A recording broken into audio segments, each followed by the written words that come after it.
Welcome back to Taxes Made Simple. Today I want to talk about what is a 1031 exchange. If you are new to rental real estate, you may have never heard of this before, but it's an IRS tax code. You can look up IRC 1031 exchange and you'll find tons of details about what it is. But for the sake of this video, I'm going to make it extremely simple. Taxes should be simple. So what is a 1031 exchange? Well, I'll give you a very simple example. Let's say that you and I purchased a rental property that we have rented out for 10 years. And let's say that that property has grown in value. We purchased it at $500,000 and now it is worth $750,000.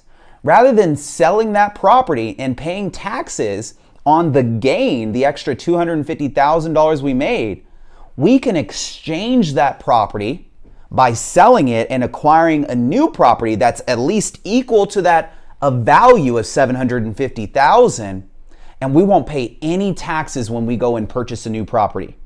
The reason why the 1031 exchange is such a beautiful real estate strategy is because if you are trying to remain in real estate but not pay taxes, then you can get yourself into bigger rental properties by exchanging them.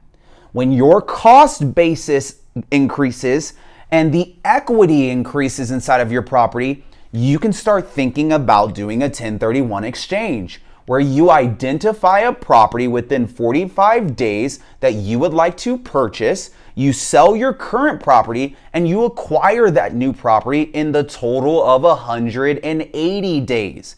This is extremely important. You get 45 days to identify a property. You get 180 days to get that property. If you are going to consider doing a 1031 exchange, it has to be done through a 1031 exchange accommodator. This cannot be a family member and it cannot be yourself. So if you are interested in learning more about this strategy, or if you have questions on whether or not you should be doing a 1031 exchange for your rental real estate, feel free to reach out to us or schedule a free consultation by visiting the link in our bio.